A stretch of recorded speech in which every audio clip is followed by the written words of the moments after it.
tal? Bienvenidos a TD. ¿Qué tal? ¿Qué tal, Isabel? ¿Cómo estás? ¿Qué tal? ¿Cómo estás, Ángel? ¿Qué tal? Bienvenidos a otro programa de TD. Este es nuestro programa número 9 de la temporada 2, ¿ah? De aquí del Así es, 2022. así es, ya la temporada se acaba. Esta primera temporada se acaba, ¿no? Bueno, queda un programa más y ahí terminamos temporada. Y hacemos una paréntesis y luego retomamos con fuerza la siguiente temporada, Y ¿no? luego retomamos con fuerza la temporada 3 de TD. Así es, ¿no? Muy bien, a ver, el día de hoy tenemos algunos invitados, ¿no? Vamos a verlos más adelante, pero vamos al primer bloque entonces, Isabel. Nos vamos a Noticias TD.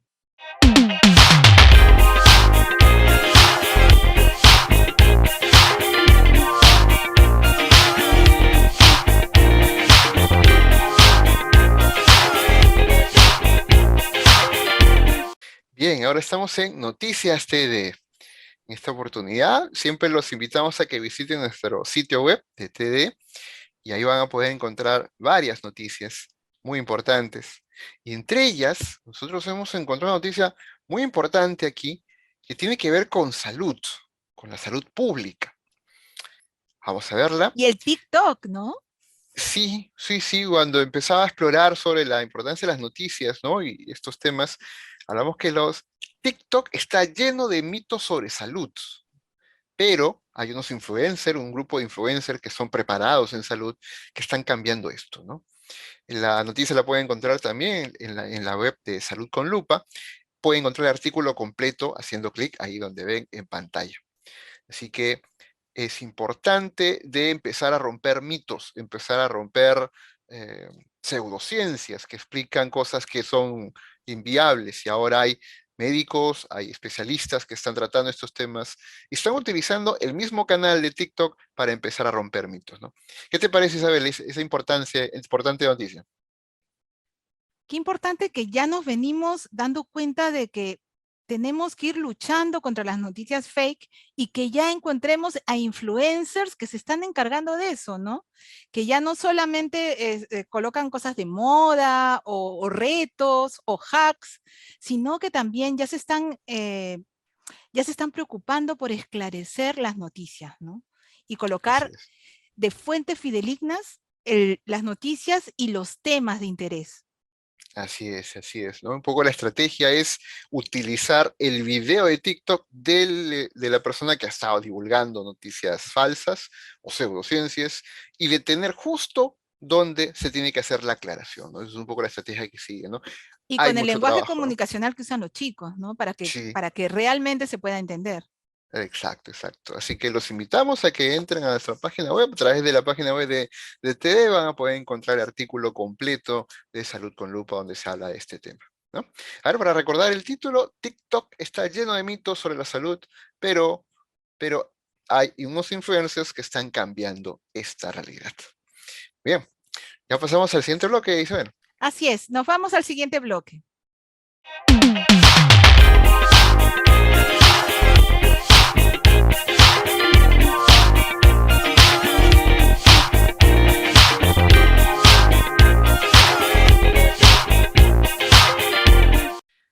¿Qué tal?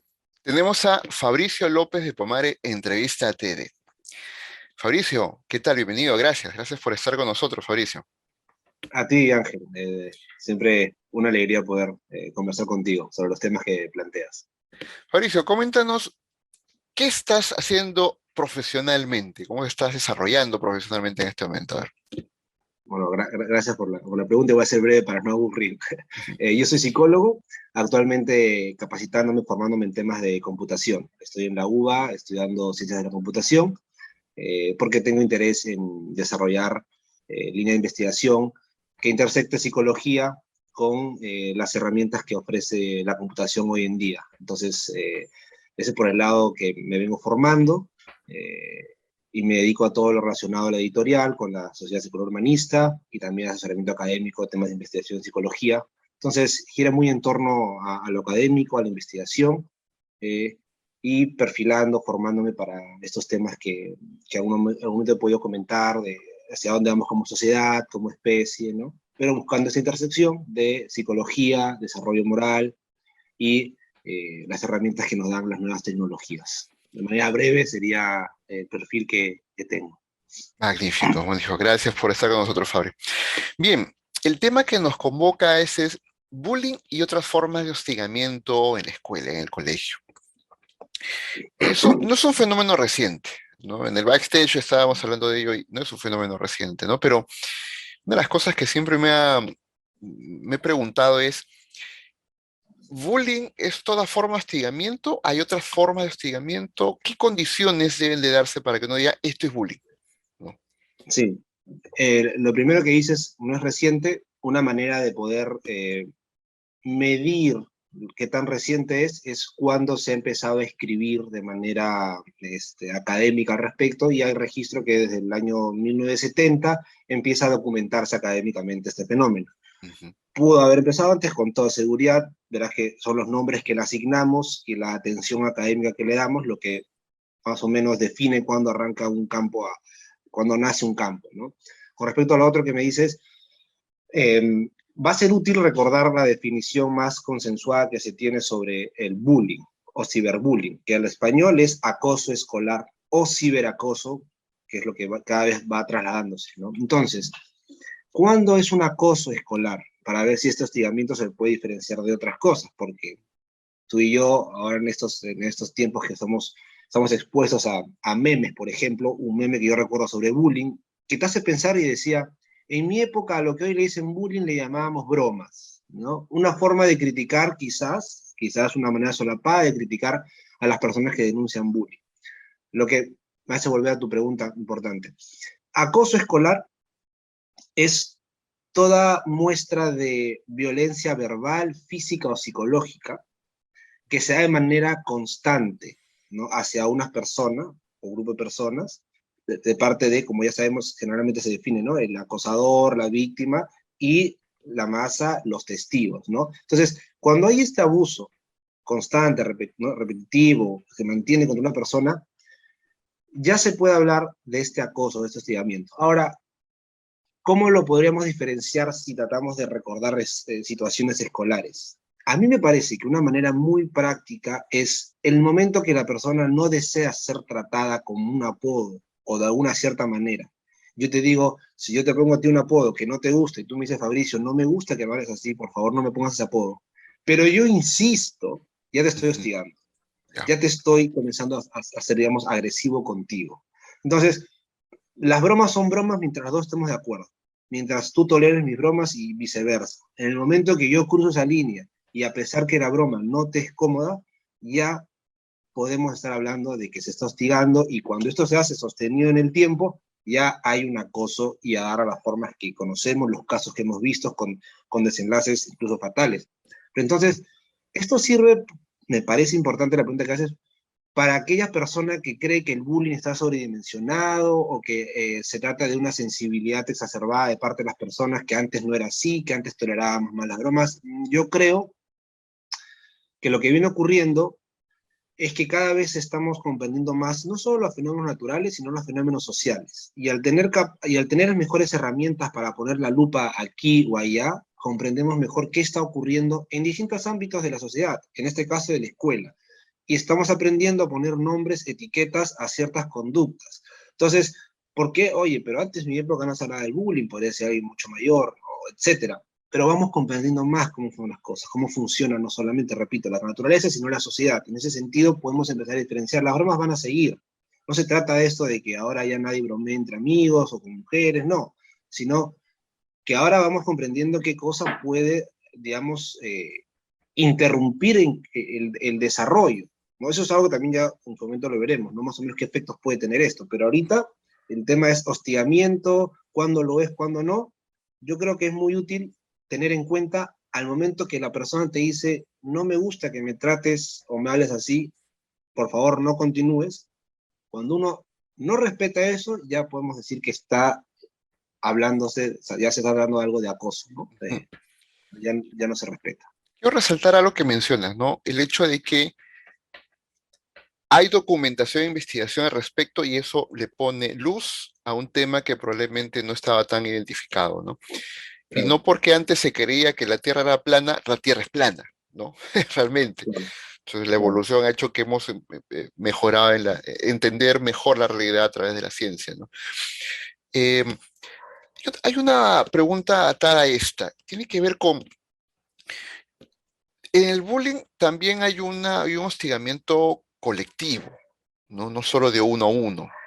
Hay una masa de estudiantes que pueden tolerar esto, que pueden reírse, que pueden hacer que esto se permita en un ambiente escolar. ¿Cómo un muchacho puede reducir la empatía? ¿Cómo la masa puede reducir tanto la empatía ante la víctima, ¿no? Que se siente hostigada, acosada, y que expresa dolor, fastidio, qué sé yo, y los demás miran o aplauden, ¿no? O hacen vivas. ¿Dónde se fue la empatía ahí? ¿Qué crees? Mira, a mí me parece que lo que ocurre en esos momentos Mm, es que el estudiante, hombre o mujer que está presenciando, porque hablamos de los testigos, ujú, de alguna manera u otra está poniendo sobre la balanza qué le da más beneficio o qué lo aleja de ser la víctima. Si yo confronto a la persona, no es que no me pueda dar pena, seguro me da pena, pero no tengo tal vez los recursos para afrontarlo. Y si lo veo egoístamente, me conviene aplaudir o no hacer nada, porque si no, yo soy el siguiente.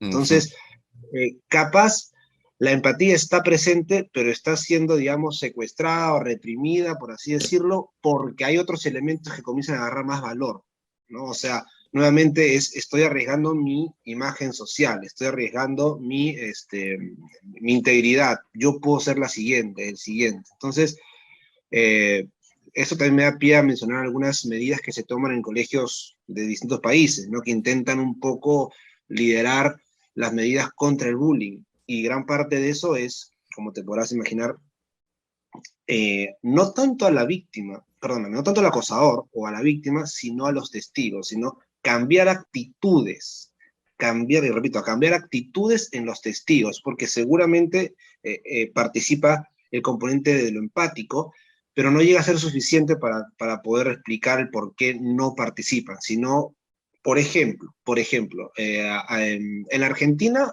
creo que fue especialmente en Buenos Aires, donde se propuso el Día Internacional del Bullying, que es los primeros días de mayo, ¿no? Hay una ONG, Bullying Sin Fronteras. Eh, bueno, ¿qué pasa? ¿Por qué menciono Argentina? Porque yo también estoy en Argentina en secundaria y hay una cosa que se debe trabajar, y solo voy a usar como ejemplo Argentina, pero muy probablemente se puede usar en otros países. El que acusa, o como dicen acá, el buchón, el botón, el que señala, está mal visto. Entonces ahí te das cuenta que ya hay algo que incluso escapa al fenómeno del bullying. Es claro. el que señala, el que denuncia, mira, se puso antes en la fila, no pagó, no hay que acusar.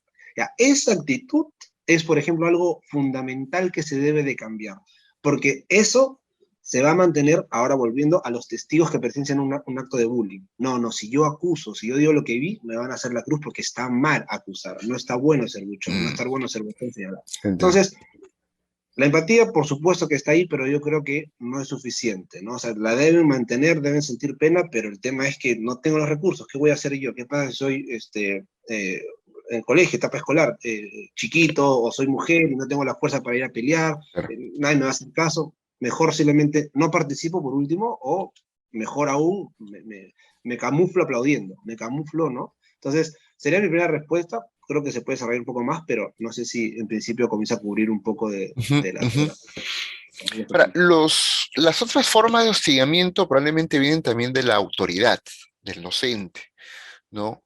Que en ciertas circunstancias puede permitir bromas eh, que ya incomodan a la persona, pero igual las tolera, ¿no? Y las aplaude y ríe validando eso, ¿no? Capaz el docente no hace el bullying, pero está permitiendo una condición ahí. ¿Qué podrías hablarnos de ese punto?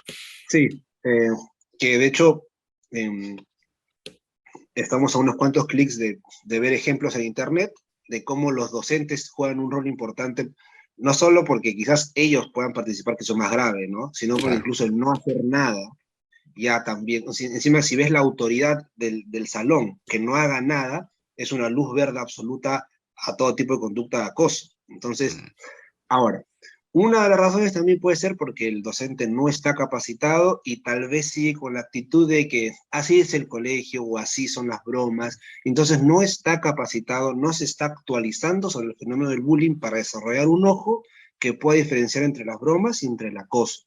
Entonces, el sentido común está muy bien, pero todos sabemos que a veces tenemos que capacitarnos en distintos temas, actualizarnos para, ¿no?, saber diferenciar esto de aquello. Y en ese caso, los profesores saben diferenciar cuándo es una broma y cuándo poner los límites, ¿no? Entonces, ni qué decir de los profesores que participan del bullying, eso ya es otra Claro. cosa, pero los que no hacen nada o es porque no lo saben reconocer o porque tal vez como todo humano tiene miedo de no saber llevarlo, tiene miedo de que le salga mal la intervención inclusive, ¿no? No sabemos qué tipo de perfiles profesores hay afuera.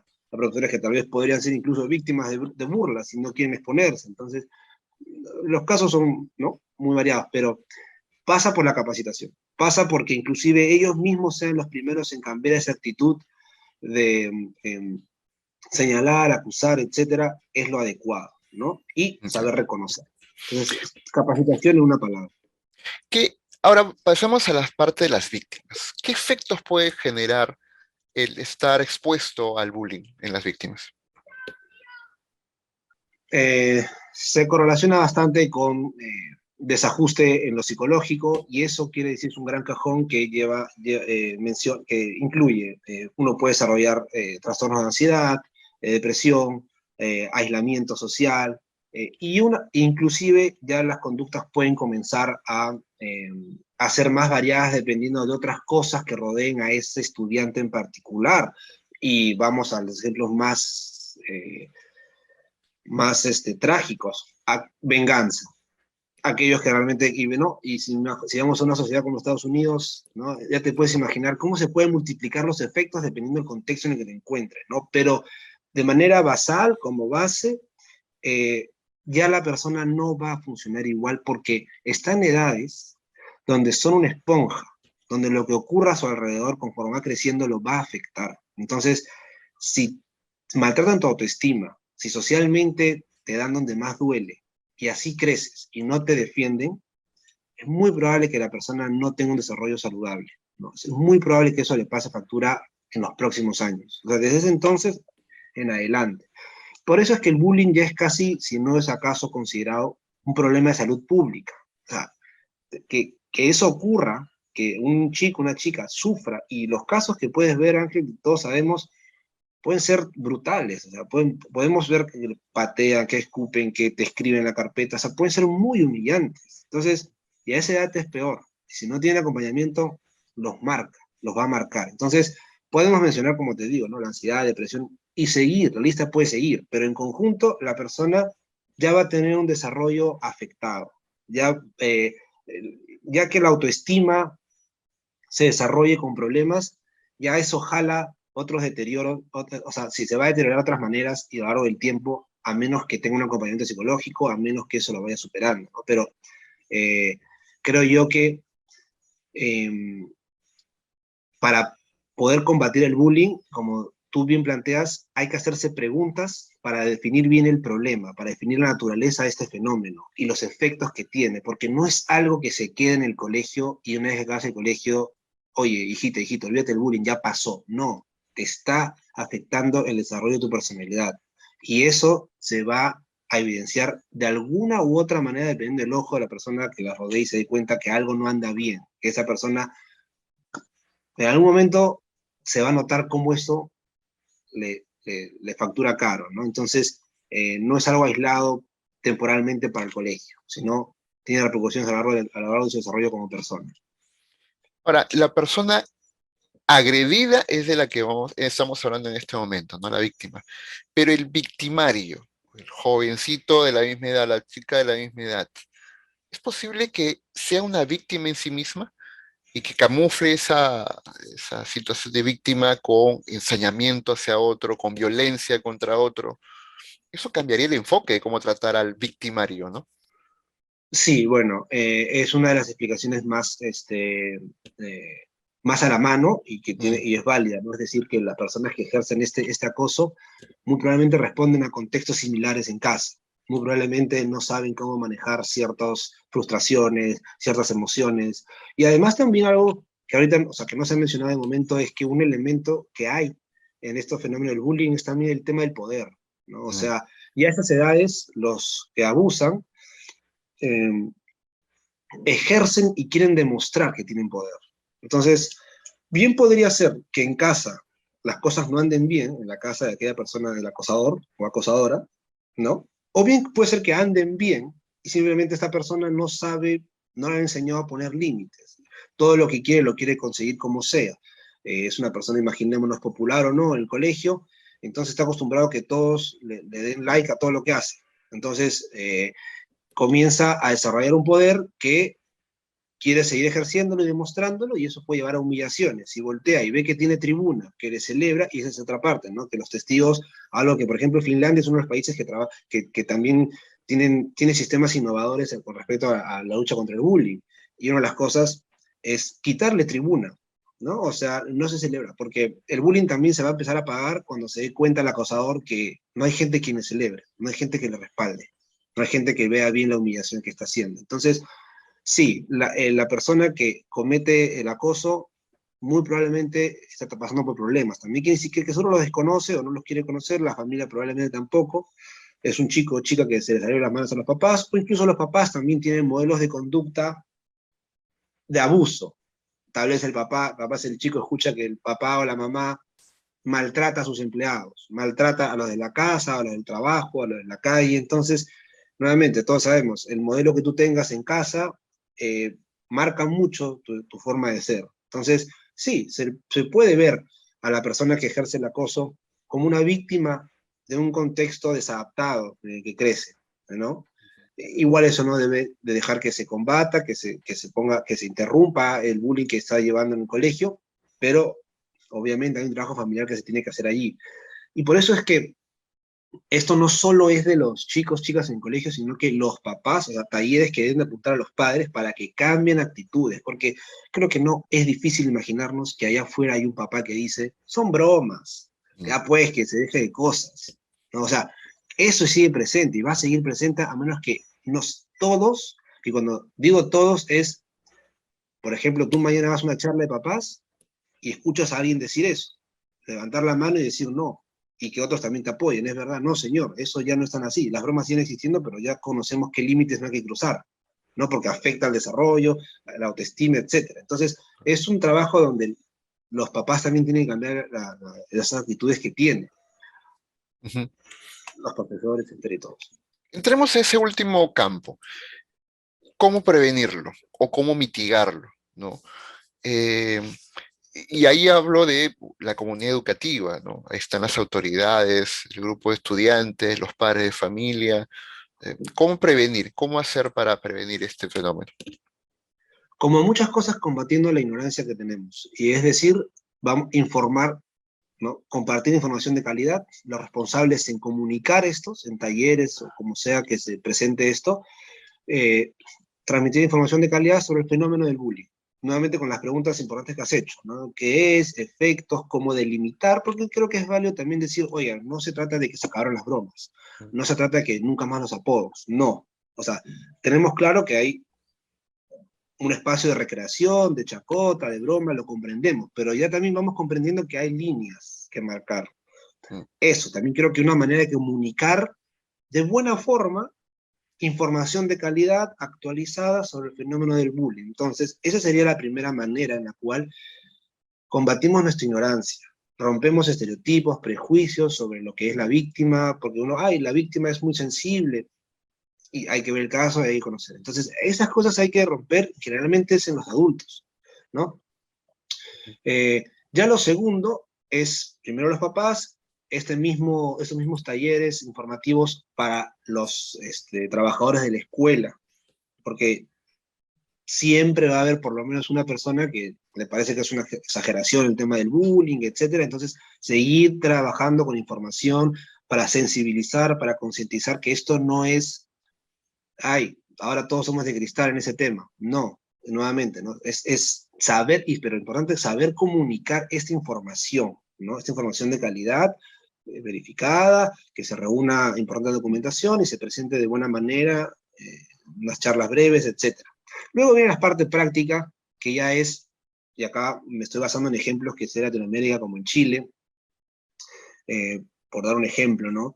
Pero esto se repite en otros escenarios, donde se identifican perfiles de estudiantes que pueden ser los líderes positivos, como si fueran brigadas que están atentas a defender, ¿no? Entonces, hay cosas prácticas que se pueden hacer, hay modelos que se pueden replicar en nuestra situación. Pero uno podría decir, sí, pero hasta que se implemente, etcétera, que no es una excusa tampoco. Lo que sí podemos ir haciendo es informar, concientizar. O sea, personalmente yo pensaría que tendría que haber una campaña intensiva, en la medida que sea posible, en los espacios escolares, ¿no? Pero que no, para que no solo quede en lo teórico, ay, mira qué bonita charla, sino que digamos, haya esto de que se identifiquen estudiantes que puedan tener responsabilidades, ¿no? Me estoy inventando, tal vez en este trimestre, cuatrimestre, fulanito, fulanita, de tal, encargados de estar monitoreando su aula, su salón, ¿no? Por este periodo. Y así, pero le digamos delegar, dar responsabilidades, asignar roles, ¿no? No solo, digamos, absorber pasivamente información que es útil, pero no completa el proceso para prevenir y para combatir el bullying, ¿no? Esas son las líneas que se están siguiendo de maneras distintas, porque obviamente no es que haya una fórmula mágica, sino que se va a adaptar al contexto social de que hablemos, ¿no? Una cosa es Perú, Argentina, Estados Unidos, y, no sé, otros países, ¿no? Asia, Europa. Hemos tenido a Fabricio López de Pomar tratando el tema del bullying y otras formas de hostigamiento en el colegio. Muchas gracias, Fabricio, por tu participación en el programa. Muchas gracias. A ti, Ángel. Muchas gracias.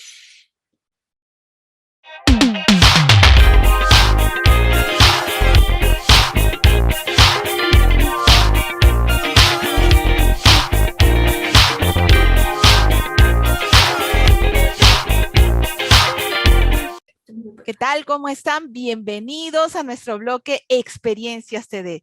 Como de costumbre, tenemos una invitada de lujo, una invitada a la que admiro mucho, a la que admiro el trabajo que ha venido haciendo en pro de la cultura y la educación.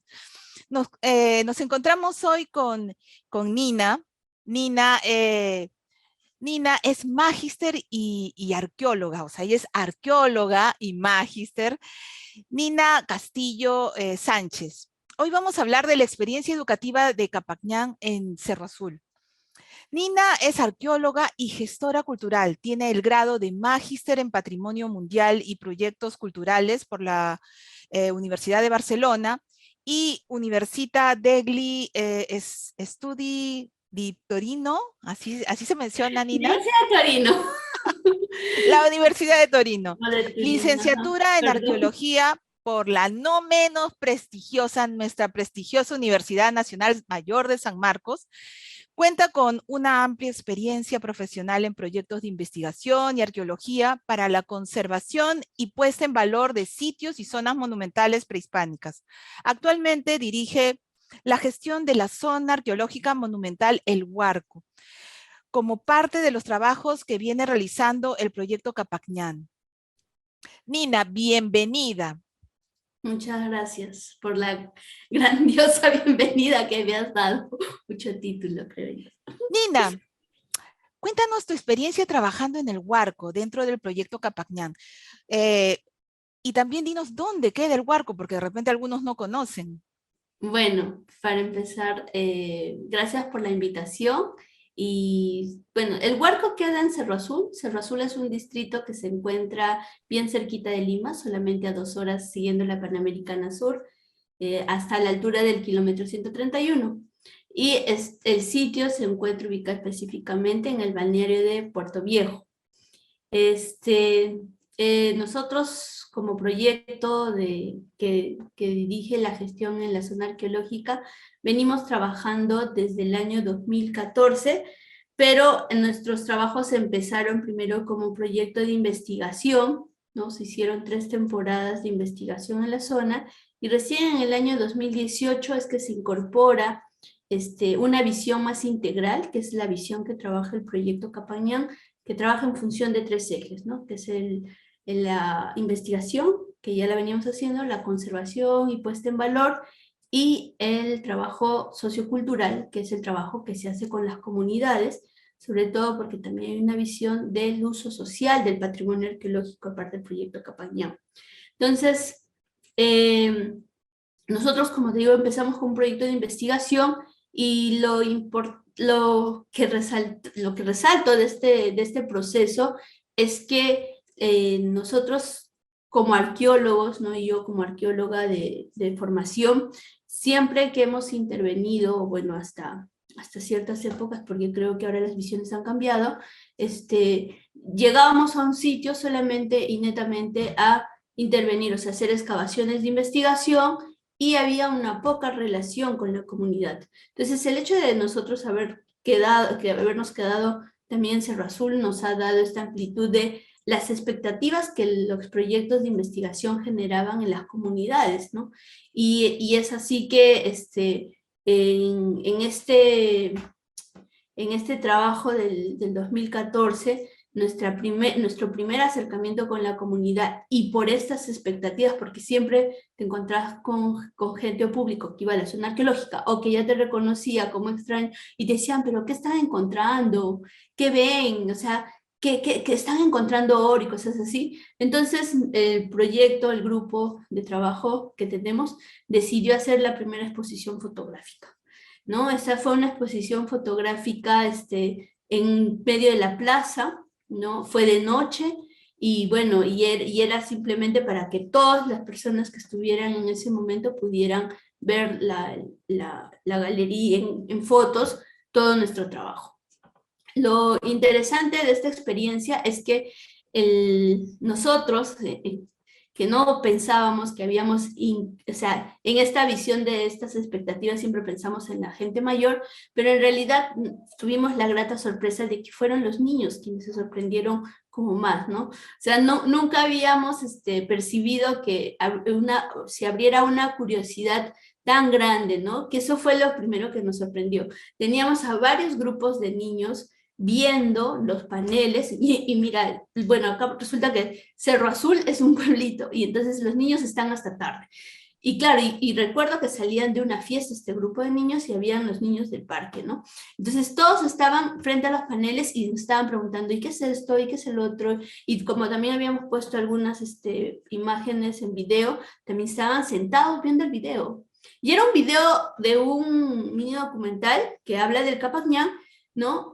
Me acuerdo que era de los arrieros de Jauja Pachacama, pero ellos estaban súper asombrados. Entonces, yo creo que esa expectativa fue creciendo, ¿no? Y es por eso que en el 2017 se hace ya el circuito de visitas, la señalización del circuito de visitas a la zona arqueológica, y ya en el 2018 es que se integran estos dos componentes que te menciono, ¿no? Y ya eso ha abierto un abanico de trabajo con la población, siempre buscando el uso social del patrimonio arqueológico de Cerro Azul, ¿no? Nina, ¿y cuál crees que ha sido el impacto y el aporte de la cultura y la educación en las comunidades aledañas? Ya hemos visto de que después de la exposición fotográfica fueron los más pequeños con su curiosidad, su asombro, fueron los que más impactaron, ¿no? Llegaron ustedes a impactarlos, a asombrarlos, a tener esa sed de curiosidad, ¿no? Claro.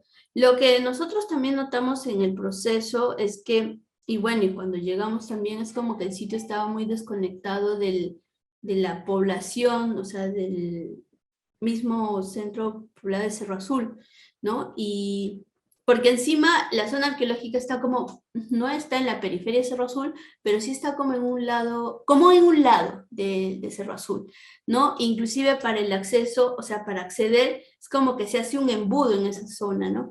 Y lo que nosotros habíamos notado es que mucha gente de Cerro Azul no conocía la zona arqueológica, ¿no? Y es por eso que también la planificación que se hace es buscando la apropiación del patrimonio arqueológico de parte de la comunidad de Cerro Azul.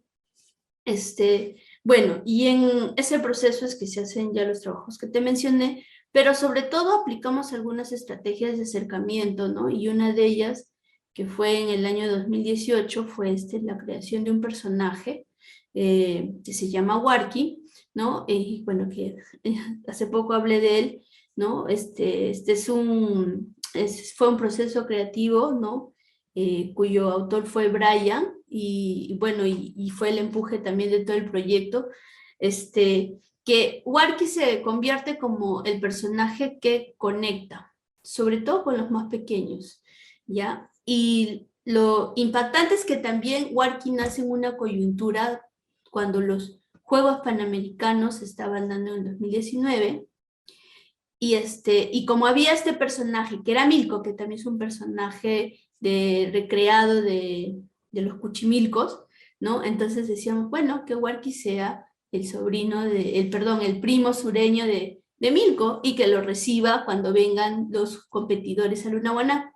Y bueno, y para esto hubo también una feria, ¿no? Entonces, todo ese contexto hizo que también Warki como que se empodere, o sea, como que se visibilice a varios aspectos, ¿no?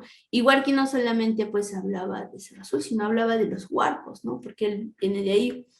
Y esto hace que también nuestro lenguaje, que a veces como investigadores sociales tenemos los arqueólogos, es bien duro, es como que se hace más ágil, ¿no? Y logra un impacto. Y el impacto que se logró, pues también ya, yo creo que ya tenemos los frutos de este fenómeno, ¿no? Que fue Warki, o bueno, que es, y bueno, espero que siga siendo, ¿no? Esa fue una de las estrategias. La otra estrategia importante que va también a la par fue justamente pues incorporar los proyectos, los talleres educativos pues, en los colegios. Sobre todo nosotros hemos trabajado con el colegio José Olaya Balandra, ¿no? Y yo creo que por eso que también los niños del colegio están como más, tienen presente más la cultura prehispánica de la zona, ¿no? Y eso ha sido importante. Sobre todo, yo creo que ha sido bien importante el hecho, inclusive en la época de pandemia, ¿no? Para esto, nunca, bueno, nosotros no dejamos de dictar los talleres, y yo ahí sí aplaudo la labor de los maestros, ¿no? Esa labor constante, nunca dejaron a los niños solos a pesar de los tiempos difíciles que vivimos en la pandemia, ¿no? Y nosotros lo que quisimos ser es ser su soporte. No ser una carga más, sino tratar de ser el soporte, ¿no? Y fue también una experiencia que la llevamos a cabo con Elizabeth, que en ese momento estaba encargada de ver todos los talleres. Ella es también arqueóloga de profesión, pero educadora de corazón. Es que se involucró tanto en el trabajo que también estábamos como haciendo seguimiento, ¿no? Y a través de WhatsApp, o sea, imagínate llevar clases a través de WhatsApp. Era algo que no se había visto, pero las circunstancias la meritaban, y eso ha sido como también, creo yo, que el espacio que ha permitido no alejarnos, ¿no? Justamente de insertar dentro de la cotidianidad esta historia prehispánica que tiene Cerro Azul. Nina, déjame compartir, no encontré una imagen más clara, porque lo hice rapidito, pero sí. Este es el personaje que ustedes fueron construyendo, y que creo que también se lo brindaron a la comunidad, Sí. a la municipalidad, para que pueda ellos identificarse. Y miren, lo han estado utilizando incluso para poder mandar mensajes acerca de la limpieza, cuidar la playa, como que se han ido identificando y asociándolo pues también al proyecto, ¿no? Sí, claro. Mira, esa es una de las comunicaciones que la municipalidad usó, ¿no? Una vez que Warki sale a la luz, empiezan a utilizarlo para las distintas comunicaciones, inclusive en la época de la pandemia también aparece Warki con mascarilla, ¿no? Aconsejándote que tienes que lavarte las manos, usar mascarilla, ¿no? Que eso también fue fuerte, ¿no? Nosotros también hicimos un pequeño video justamente para seguir manteniendo los hábitos o Las medidas, las las medidas. medidas de contingencia contra el COVID, ¿no? Y bueno, entonces, no, y ahí no solamente fue la municipalidad, o sea, hay una asociación que se llama Turismo Rural Comunitario, ¿no? Que también lo adoptó como su imagen o lo adoptaron como el símbolo, porque encima ellos también la ruta que proponen, porque participaron de un ProCompite, es la ruta escondida de los huarcos, ¿no? Que para nosotros también esta situación es satisfactoria porque decíamos, o sea, cuando llegamos a Cerro Azul, en realidad se sabía los huarcos, pero era como, al menos el grupo lo notó como que todavía bien bajito, ¿no? O sea, había así una academia de Cerro Azul que se llamaba Cerro Azul, Huarco Surf, ¿no? Y bueno, cerca hay un hotel. Pero no, o sea, como te decía, no había mucha gente que iba, ¿no? Y si iban los enamorados, eso sí. Bueno, esas son otras historias. Pero y más iban por el faro, a la zona arqueológica, ¿no? Y bueno, hasta ahora inclusive, ¿no? Pero yo reconozco que sí ya hay un cambio, ¿no? Que sí ya la gente va más al sitio por conocer. Pero nacen los emprendimientos también en la zona de la pandemia, ¿no? Sale este grupo, esta asociación, también salió un pequeño emprendimiento de Huarquilac, y después también hubo otros emprendimientos de polos, ¿no? Con Huarqui, y tazas, ¿no? De uno de los chicos que también había trabajado con nosotros, ¿no? Y los artesanos, algunos hacen las réplicas de Huarqui. Y de ahí, Yo he visto sí. unas artesanías pequeñas, incluso que están con su tablita de surf. Sí, sí, sí.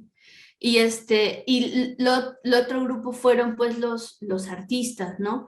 Los artistas también, hay varios murales que tienen la iconografía que nosotros encontramos, y esto fue porque simplemente abrimos el catálogo de los diseños que nosotros encontramos en las diferentes vasijas, lo abrimos al público, ¿no? Para que pueda ser utilizado, siempre pensando en que es de la comunidad, es de Cerro Azul, ¿no? Es su parte de su legado, entonces ¿por qué tiene que ser restrictivo, no?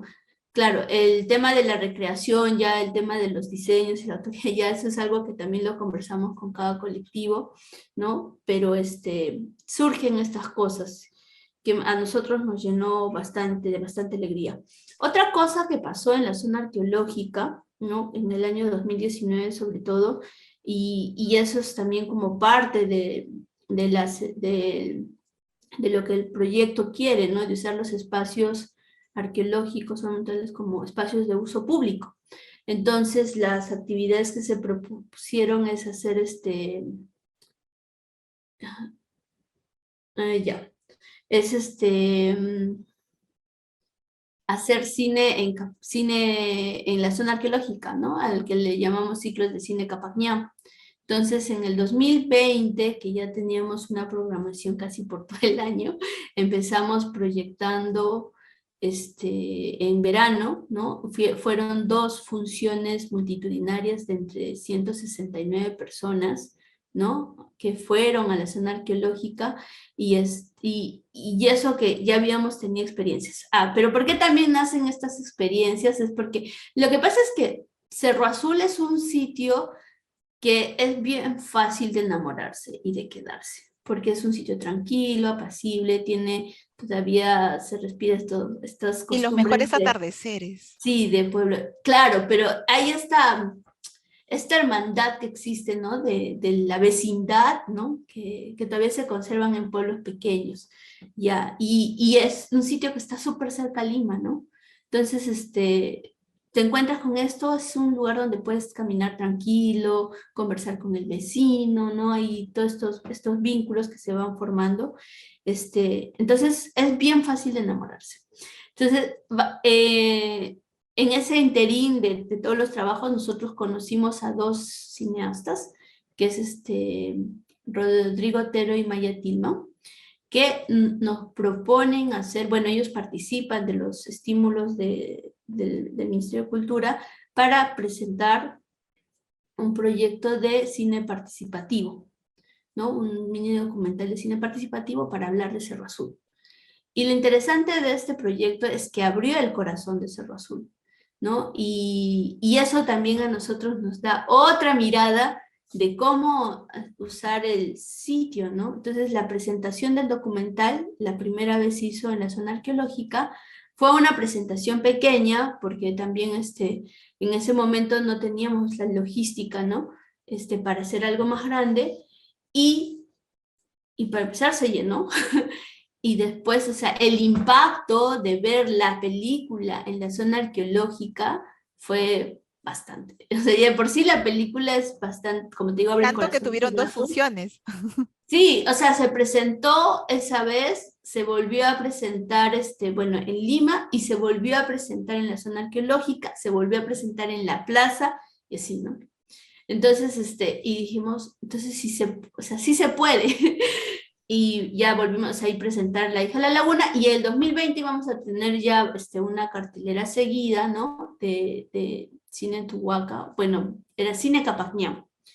Y bueno, ya pues, ya pasó, sabemos lo que pasó en el 2020, ¿no? Pero nosotros todavía tenemos la esperanza de que el espacio se vuelva a abrir, ¿no? Solamente que ahora esperamos que la comunidad participe más con nosotros, ¿no? Que no solamente sea una expectativa del proyecto, sino más bien del resto de la comunidad.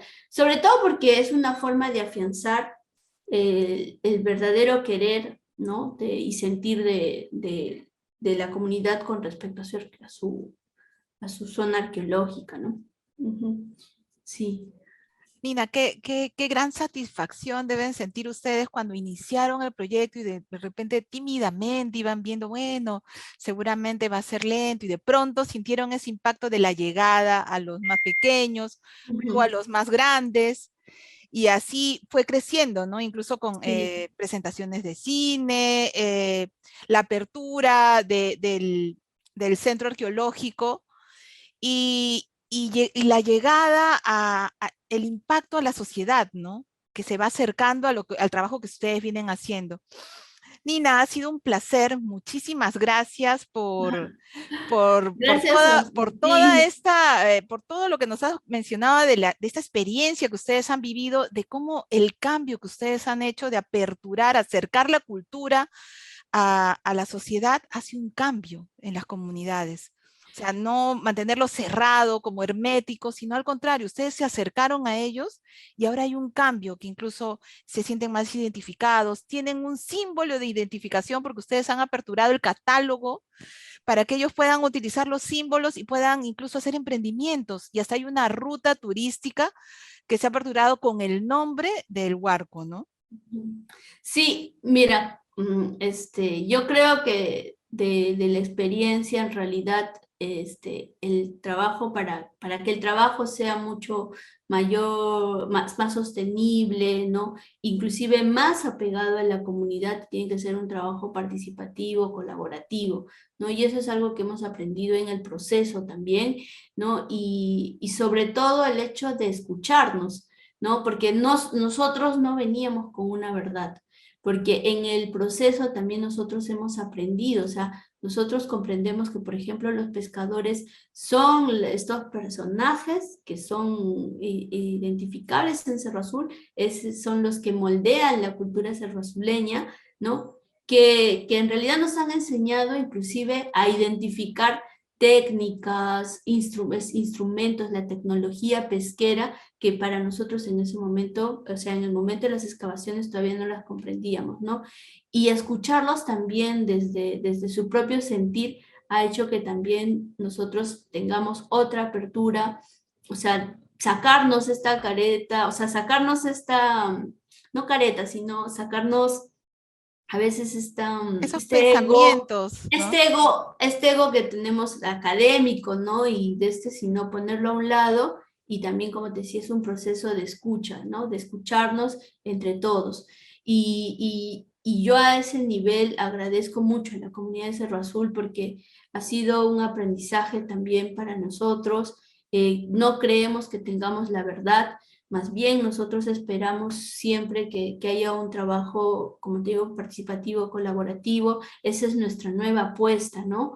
Sobre todo porque creemos que eso es lo único que va a poder sostener la gestión dentro de la zona arqueológica y bueno, estamos construyendo eso. Espero que nuestro camino también sea correcto, ¿no?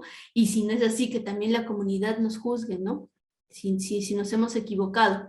Y otra de las cosas que quería también agradecer es, bueno, sobre todo porque ha sido, creo que uno de los grupos donde hemos estado trabajando constantemente es con los maestros del Colegio José Olaya, y quiero agradecer porque en realidad ellos son como los sembradores de la semilla que nosotros hemos aportado, porque sin su labor también y sin su paciencia, ¿no? de tenernos y de escucharnos de las cosas que nosotros habíamos investigado, también no hubiera sido posible que haya un acercamiento de parte de los chicos, ¿no? Y sobre todo porque los niños son este efecto replicador mucho más factible, ¿no? Y lo digo porque el Colegio José Olaya, que lo dirige la directora Lilia Alba, formó un comité que se llama el Comité Huarquiolayino, que básicamente lo que va a hacer, o sea, ellos están trabajando este proyecto, este comité va a estar encargado de la representación en la celebración del solsticio de verano, ¿no? Que es esta celebración que nosotros llevamos el 21 de diciembre, ¿no? Entonces ellos ya han asumido, ¿no? esta responsabilidad de que entre padres de familia, alumnos, profesores, hagan la representación de cómo es que los incas llegan a los huarcos, ¿no? Y eso para nosotros también fue muy satisfactorio, porque decíamos, o sea, realmente sí estamos teniendo una acogida y sí están llegando, sobre todo porque, o sea, asumir, ¿no? Esa responsabilidad. No es tan fácil manejar un grupo de 40, 50 personas, 100 personas, porque la expectativa también de la directora es que todo el colegio participe, ¿no? Y lo chévere ha sido que, como ella misma dice, nosotros no obligamos. Nosotros esperamos que nazca. Y hay, ¿no? O sea, hay esas ganas de quererse. Entonces, la primera vez que nos dijeron que iban a hacer la representación, yo dije, bueno, no serán muchas personas, ¿no? Y eso fue justo para el aniversario de Cerro Azul, que llegaron 40 personas, solamente los que actuaban, y acompañados por los padres que tenían que arreglar, imagínate, ¿no? Entonces, para nosotros también eso ha sido muy satisfactorio. Entonces yo agradezco bastante al colegio y al ímpetu y a las ganas que tiene también de trabajar con nosotros, ¿no? Y de siempre, como te digo, de colaborar en este proceso, ¿no? Y bueno, y al resto a los pescadores también, porque te dije que nos han abierto otra experiencia de conocimiento, de saber, un saber más prístino para nosotros, ¿no? Porque es este conocimiento que lo llevan, porque lo tienen prácticamente en sus venas por su cotidianidad, por su día a día, ¿no? Y bueno, y a la comunidad Cerro Azul en general por habernos abierto las puertas, no solamente de la zona arqueológica para poder investigarla, sino también las puertas de su corazón y la paciencia que nos tienen. Gracias. Muchísimas Isabel. gracias, Nina.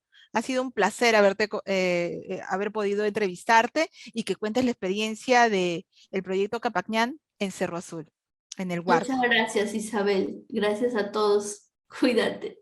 Nos vemos en el próximo bloque.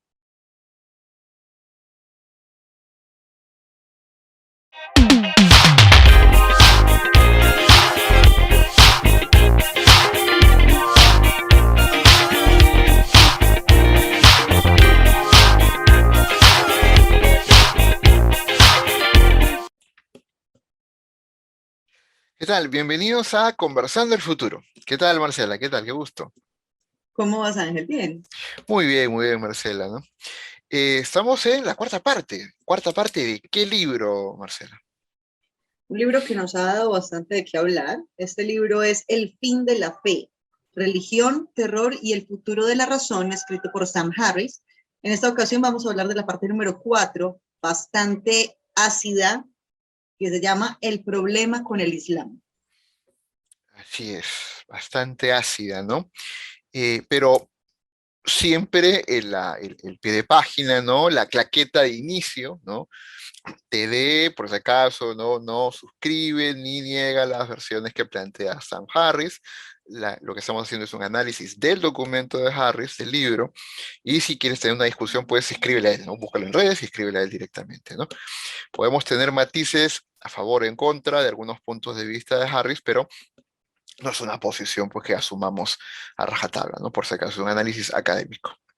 Muy bien, a ver, cuando analizo la cuarta parte, Marce, lo que me sorprende y encuentro es que utiliza toda su capacidad intelectual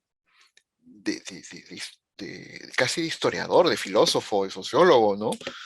Para poder eh, poner en el paredón al Islam, ¿no? Poner en el patíbulo al Islam como sistema de creencias, ¿no?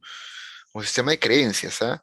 Este, ¿Te parece esa perspectiva de Harris dura o tiene cierta asidero, cierta validez? ¿Qué Pues piensas a tú? ver, es que, y me gusta que hagas la aclaración, el Islam como sistema de creencias, o sea que básicamente lo que él está condenando es la interpretación que se ha hecho del Islam, la mentalidad de la comunidad árabe a partir de su interpretación directa o indirecta de lo que dice lo que dice el Corán, Mm. ¿sí? Que en esencia es lo mismo que ha ocurrido en todas las otras religiones. Ha sido una lectura posiblemente sesgada, posiblemente, ¿cómo lo puedo decir? Superficialmente comprendida de unas escrituras que fueron escritas, valga la redundancia, bajo un contexto particular, ¿cierto? Entonces, en ese sentido, creo que es consistente y además mantiene, no solamente es consistente con su discurso del capítulo, sino con la actitud que ha manejado a lo largo de los capítulos anteriores. O sea, que se puede decir, sí, es el mismo Harris el que está hablando. Definitivamente se tomó muy en serio eso de ser consecuente, porque el discurso es muy consecuente. Y, y particularmente en este caso, sí es, o sea, le da bastante duro al, ay, se me olvida la palabra. Sí, se me pone nerviosa, Ángel. ¿Cómo se le dice eso?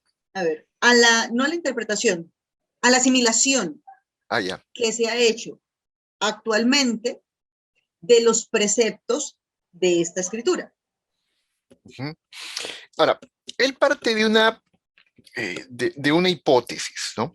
Empieza a cuestionar a algunos autores, pero él parte de una hipótesis y menciona de que eh, la base actual del Islam, como sistema de creencias, utiliza la violencia como forma de preservación de su propia existencia, ¿de acuerdo?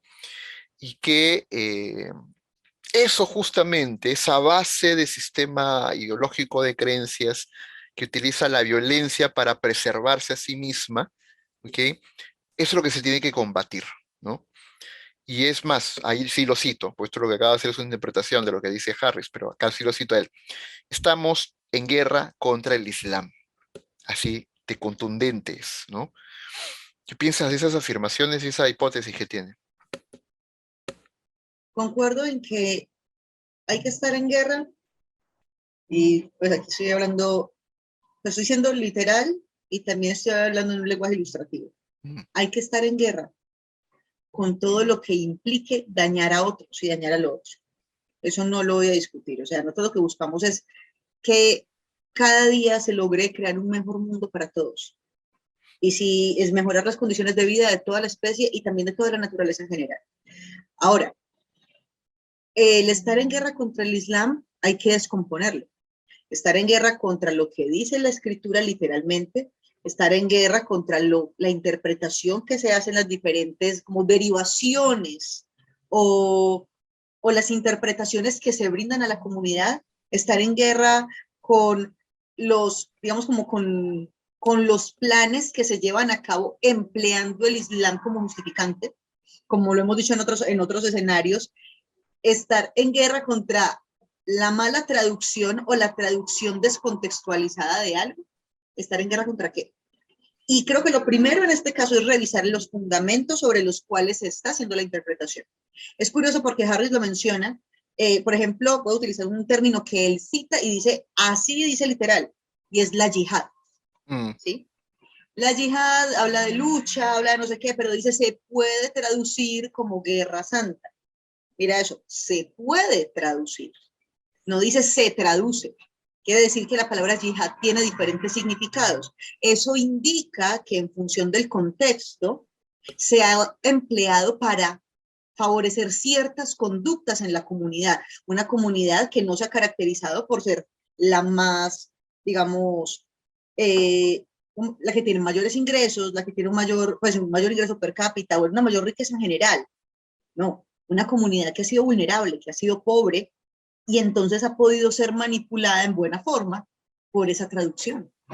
Y, sin embargo, también sobre ese mismo punto, Harris en alguna parte del texto menciona de que no porque sean pobres van a tener el deseo de volarse y matar a otras personas, ¿no? No porque han Sí. sido dejados por alguna superpotencia, tienen ganas de meterle bombas a sus torres y volar a los demás. No. Ellos seguramente el deseo de bombardear, que casi siempre son personas que están en un ambiente como, o sea, no han sido como los de la cúpula, porque ellos nunca son los que se pegan, los que se ponen la bomba en el estómago.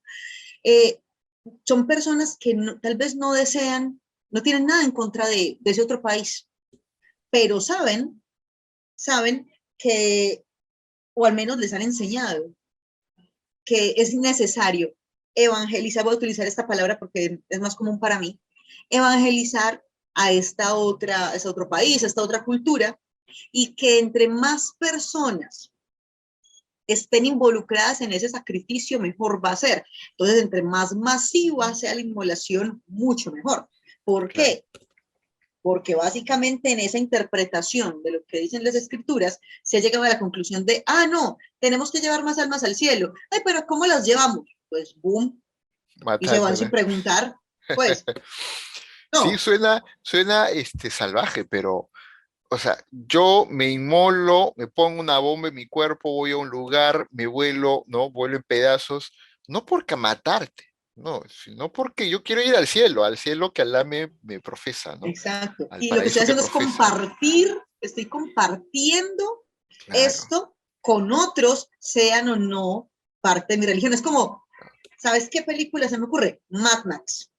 ¿Qué era lo que hacían los medias vidas? Decían, sean mis testigos. Y se inmolaban, porque los esperaba el Valhalla. No es lo mismo. Así es, Y mira, ¿no? lo curioso, son los medias vidas los que se suicidan. No era Immortan Joe, eso estaba ahí diciéndoles, mátense todos ustedes. Pero los otros se mataban felices porque él los estaba dando la orden, porque crecieron pensando que para eso habían nacido. Y en esa línea de análisis, Harris también afirma y dice, ¿no? El rasgo general del Islam es que sean fundamentalistas. Lo único que los matiza, no estoy siendo literal, estoy parafraseándolo, lo único de los que podría matizarlos en ese fundamentalismo es que hay más o menos radicalismos. Pero en general todos son los que practican el Islam fundamentalistas, para él, ya que hasta el moderado, acá sí estoy siendo literal, ya que hasta el moderado considera que el Corán es la palabra literal e infalible de Alá. Ajá. O sea, bajo esa Tengo lógica. que decir una cosa, y es que eso suena muy católico. A ver. Sí. O sea, bueno, más que todo cristiano. Pero mira una cosa, al menos la interpretación o la lectura que se ha hecho del Corán, en muchos, o la que cita Harris por lo menos, implica un proceso de colonización del territorio, cosa que no aparece en la Torá, cosa que no aparece en la Biblia católica, cosa que no aparece en otro tipo de escrituras. No dice, es que ustedes, o sea, dice, multiplíquense, que eso sí lo hemos hecho todos muy bien independientemente de la religión, porque está sobrepoblado el planeta, pero aparte de eso, no hay ninguna otra escritura, al menos que Harris cite, en donde la misión sea convertir a todo el mundo a una única religión. No. En el catolicismo solamente se le dice a los que son ministros. Dicen, compartan la palabra y si no les paran bolas, sacudas el polvo de las sandalias y continúan. En la Torá solamente llegan hasta los primeros 5 libros del Pentateuco y no dicen en ningún momento tienen que llegar a convertir a la gente y que no. Aunque sí dicen, aunque sí lo dicen, si hay alguien que quiera adorar a otros dioses, mátenlo. Sí, eso sí lo dice. Pero que diga, usted tiene como misión moverse por el mundo y hacer que todos crean lo que yo estoy creyendo, solo el Islam y ese pedacito de la Torá. Entonces, Sí, no es, sí. es que no hay otra forma de, ¿cómo si te dicen, es que tu misión es hacer que la gente crea lo que vos crees? Pues vos tenés que ser fundamentalista, sí o sí. Si te crían con eso. Sí, es cierto, y además porque te enseñan a perseguir al apóstata y perseguir al infiel, ¿no? ¿De acuerdo? Para aclarar, ¿no? El infiel es aquel que profesa cualquier otra cosa menos el Islam, ¿no? Y el apóstata Sí, es que, habiendo tenido el Islam, optó por dejarlo y renunciar a él, ¿no? Lo que se llamaría los gentiles. Claro, claro, ¿no? Entonces, yo recuerdo cuando alguien venía a tocar la puerta, no era un musulmán, ¿no? Eran de los testigos de Jehová, ¿no? Y uno no les hace caso, pues, ¿no? Yo recuerdo por broma haber dicho, disculpa, me tengo que leer mi libro del Capital de Marx, ¿no? ¿Algo me quieras decir? ¿No? Y, y le hablaba en esos términos, que yo era un comunista así, radical, ¿no? Pero igual me querían salvar el alma, ¿no? Estas personas, ¿no? Y me veían con cierta suerte de pobre hombre, que su alma está perdida, ¿no? Y querían salvarme, ¿no? Y volvían a la semana siguiente, ¿ah? O sea, no entendían el mensaje, ¿no? Entonces, bajo esa lógica, ¿Alguno llegó con una bomba a tu casa? no, ahí está la diferencia, pues, ahí está la diferencia, ¿no? O sea, yo podría decirle, no, no quiero, gracias, cierro la puerta, pero a ellos me ponen la bomba, ¿no? Ahí está la enorme diferencia. Entonces, pero Harry va más allá, ¿no? En las primeras partes menciona de que dentro de las religiones las más recalcitrantes vendrían a ser el Islam, ¿no? Porque, y es más, voy a cerrar esta parte con una frase que él menciona, ¿no? Él dice, el Islam moderado, el moderado de verdad, el que de verdad critica la irracionalidad musulmana, no parece existir. Y si existe, se esconde también como se escondió el cristianismo moderado en el siglo XIV, ¿no? Para él no existe atisbo de aquel musulmán moderado. Aquel musulmán moderado sería considerado pues un apóstata o un traidor, qué sé yo, ¿no? Sí, es verdad. Y te lo digo porque tengo amigos musulmanes de diferentes países y uno de ellos, te invito para que lo escuches, aunque está en árabe. Yo trato de entender, no sé árabe, pero algo trato de entender. Varios amigos, entre ellos uno, José Sokari, él fue el antiguo director él trabajó para la BBC Medio Oriente. Él tiene un programa que se llama El Salón Sokari, en donde debate, básicamente pone a prueba, empieza a debatir elementos fundamentalistas del Islam, como por ejemplo el papel de las mujeres, como por ejemplo la tradición machista, como por ejemplo el uso de la violencia, y pone a discutir personas que han decidido, o sea, personas fundamentalistas, más tradicionales, con personas un poco un poco menos conservadoras, y empieza la discusión acerca de, tratando de utilizar una postura mucho más humanista respecto de esos fundamentos. Entonces uno dice, esto debe haberlo visto Harris, porque las mismas personas que han sido criadas en el Islam, muchas se preguntan hasta qué punto tiene sentido la doctrina en la cual fueron criados. Y ahí diría que está empezando a aparecer un islamismo moderado en el que el debate, la discusión, el análisis de la doctrina se hace posible. Esas son cosas que actualmente creo que si Harris los hubiera visto, no habría sentido tanto dolor como el que escribió con ese capítulo. Sí, se nota una carga emocional fuerte, ¿no? Cuando lo escribe. Se nota, es evidente eso, ¿no? Es evidente. Hay algo que él también toma, que es el hadiz, creo que lo llama así, ¿no? Que es esta literatura que es básicamente oral, ¿no? De las de los postulados o versiones que tiene Mahoma, ¿no? Y ahí en el Hadís lo que me sorprendió es que junta casi entre 2 o 3 páginas de puros citas textuales de decirle a sus feligreses, ¿no? A la gente que tiene fe musulmana, anda, mátalo, ¿no? Al otro. Anda, métele Sí, culpa, ¿no? O sea, como el no, libro de súper los dura. jueces, el libro de los jueces en la Torá, pues lo llamamos los jueces en la Biblia católica, pero del Pentateuco, si no me falla la memoria, Génesis, Éxodo, Levítico, Números y Deuteronomio, el Levítico, el tercero. Ujú, Ese, básicamente en ese libro le dicen a usted, oiga, viva así. Si esto pasa, responda así. Y si no, haga esto. Si esto le pasa, haga esto. claro. Entonces ahí es donde uno dice como, fue pucha, tal vez no es tan agresivo en términos de vaya, asesine, pero sí invita a la coerción. Claro, claro, claro, claro, ¿no?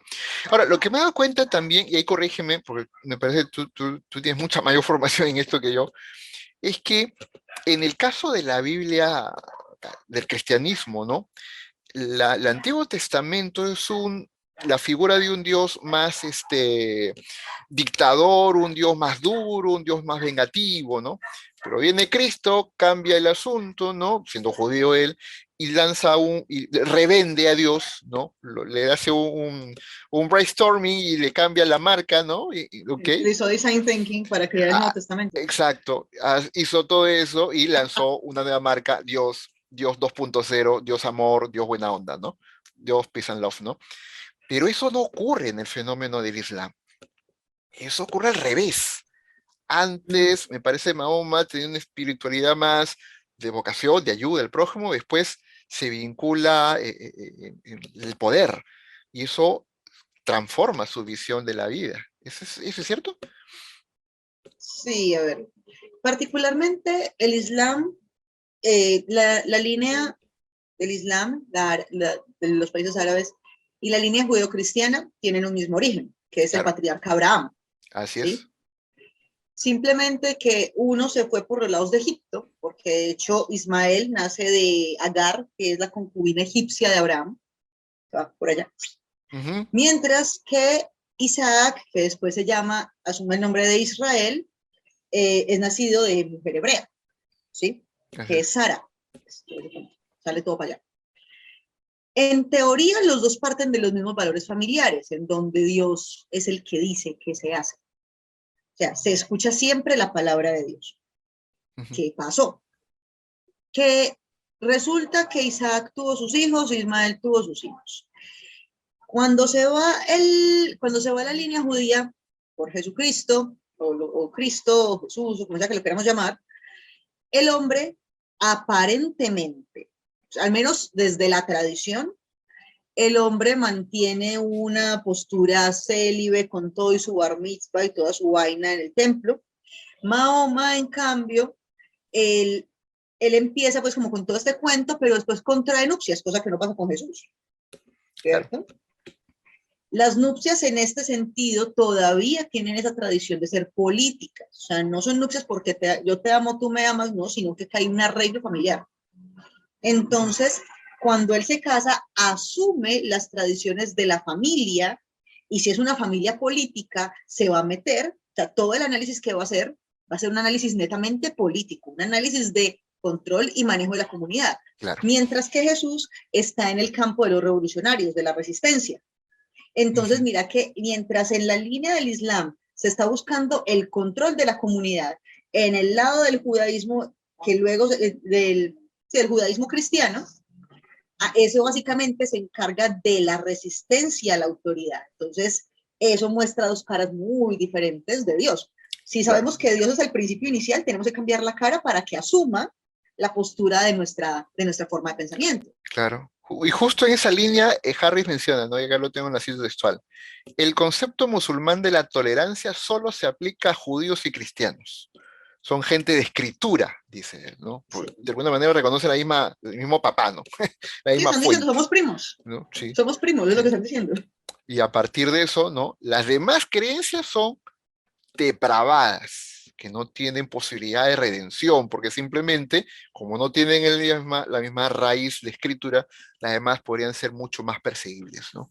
Mucho más O sea, perseguibles. básicamente lo que el man está diciendo es, si habla un idioma distinto al tuyo, mátalo. Claro.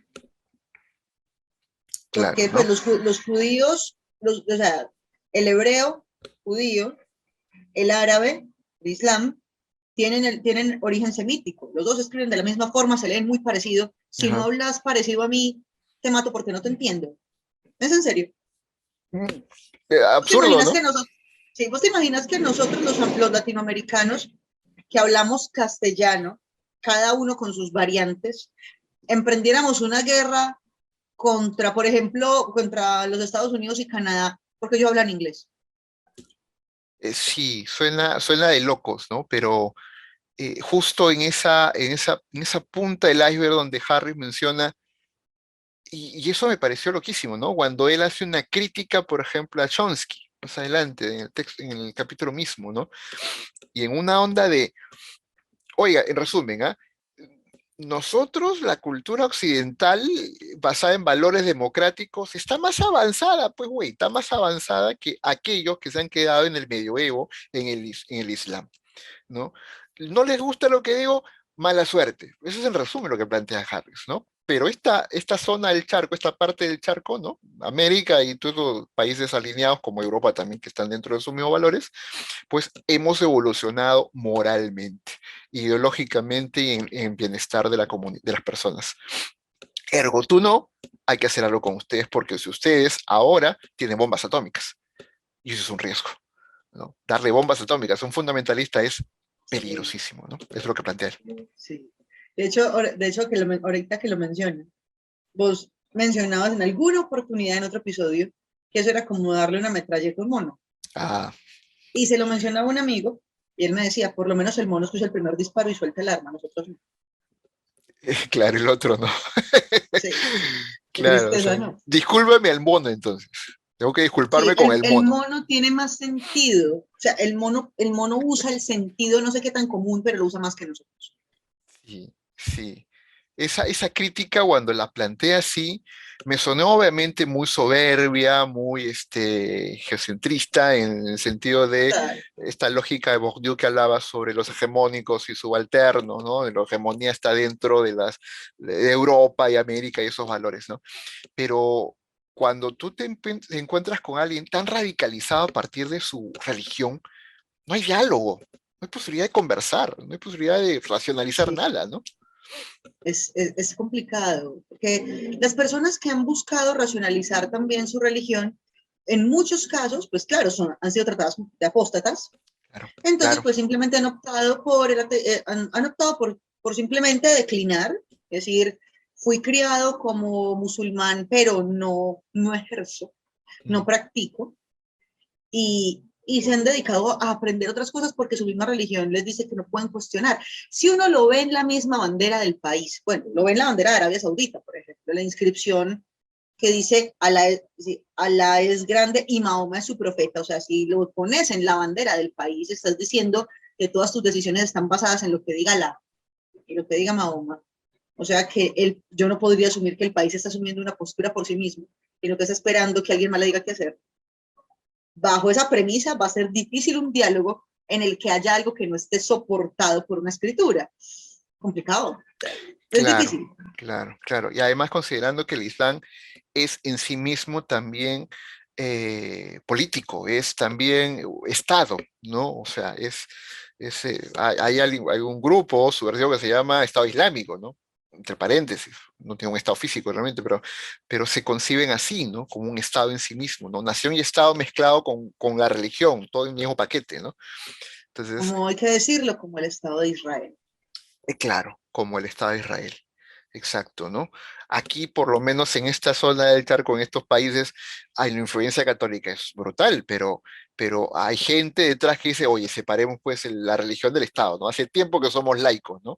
Por lo menos se denuncia, ¿no? Yo no me imagino a un presidente latinoamericano poniendo de primer ministro a un arzobispo, o un obispo a un cardenal, ¿no? Poner de primerato o primer ministro. O sea, no se podría concebir, ¿no? Pero en esos países sí es normal, ¿no? la gente del poder Sí, religioso.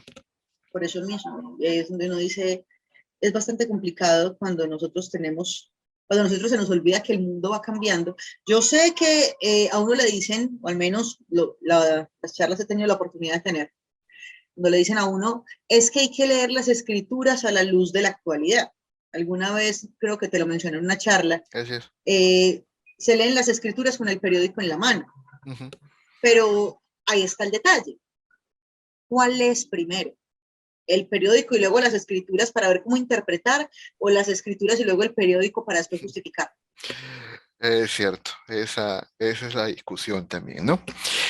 Listo.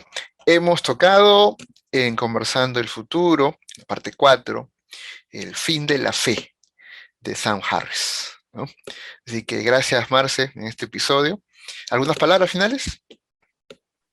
Por favor, o sea, solamente recordemos que si cada uno de nosotros está en este mundo y tiene la capacidad de pensar en algo, antes de asumir el fundamentalismo, asegúrense de entenderlo bien. Porque es que un fundamentalismo sin fundamentos como que no pega. Es cierto.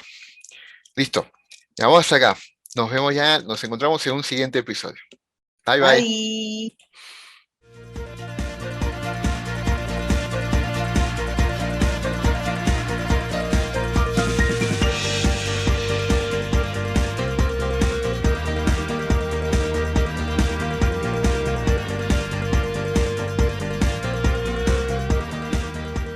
Bien, bien, estamos cerrando el episodio, el programa del día de hoy, Isabel, ¿no? Hemos tenido buenos invitados, grandes invitados, ¿no? Cuéntanos un poquito para Como siempre, ¿qué cerrar. tal programón, ah? Sí, sí, como siempre, ¿no? ¿Cómo fue esto de la experiencia TV? ¿Qué comentarios puedes decirnos para cerrar el programa? Bueno, con Nina, como escucharon, la importancia de acercar la cultura a la comunidad, de que ellos se sientan involucrados, que se sientan parte de, que tengan una identidad. Y eso lo han logrado con el proyecto del Huarco. Incluso han creado una iconografía y han puesto a disposición de la comunidad el catálogo de la iconografía de lo que ha sido descubierto por el Ministerio de Cultura, ¿no? Por el proyecto Capacñán y por el proyecto El Interesante. Huarco. Y han creado incluso un muñequito parecido al Milko, aprovechando la coyuntura, ¿no? De los Juegos Panamericanos, que se llama Huarqui. Sí, Y en base a de todo acuerdo. eso es que han creado pues toda una idea con talleres, ya también los artesanos utilizan el Huarqui. Muy Qué interesante, interesante. en verdad. Qué gran interés. Muy interesante. Solo los invitamos a que puedan volver a ver la entrevista, ¿no? Y además hemos tenido a Fabricio López de Pomar, ¿no? Tratando el tema sobre el bullying y otras formas de hostigamiento. La entrevista ha sido muy interesante. Fabricio siendo psicólogo, ¿no? Ahorita vive en Buenos Aires, en Argentina, estudiando allá ciencias computacionales, pero es psicoterapeuta y nos ha dado varios consejos de cómo identificar el bullying y además cómo tratarlo, ¿no? Y Eh, además ha remarcado mucho sobre las consecuencias en las víctimas. Eso es lo que nos Así hemos es. contado. Y Así era es, un así es. tema que teníamos pendiente, era un tema Sí, que teníamos pendiente con nuestra sociedad, con nuestra sí, comunidad, sí. porque venimos viviendo, estamos viendo muchos casos. Así Si es, bien es así cierto, es. esto no es de ahora, pero ahora se ha vuelto más, una cosa es más evidente y otra es que antes nosotros éramos asolapados, pero ahora Mm, no, delante de la autoridad, o sea, no hay límites. Y sí es así es. importante todo lo que ha tocado realmente, se ha tocado en la entrevista TD, ¿no? Así es. Y finalmente con Marcela hemos tocado la cuarta parte del libro, El fin de la fe y la religión, terror y el futuro de la razón, de Sam Harris, ¿no? No se lo pierdan en podcast. Si se lo perdieron, el jueves de la semana que viene lo van a encontrar en nuestro podcast, en Spotify, en Anchor y también en Google Podcast. Así es, ahí van a encontrar el podcast de este análisis del texto, siempre remarcando, lo hemos dicho también para el podcast, ¿no? CD no suscribe ni niega las afirmaciones que hace Sam Harris en su libro, ¿no? La discusión es académica y te invito a que puedas leer el libro y tener tu propia observación, ¿no? Los invitamos a que analicen estos temas, que son temas vigentes y son temas que van a impactar en el futuro de la humanidad, ciertamente, ¿no? Y Listo, Isabel. nada, se nos fue el tiempo. Así es, vamos hasta acá. Listo, nos vemos ya en el siguiente episodio. Nos vemos la próxima semana, el próximo sábado a las 8:30. Bye, bye.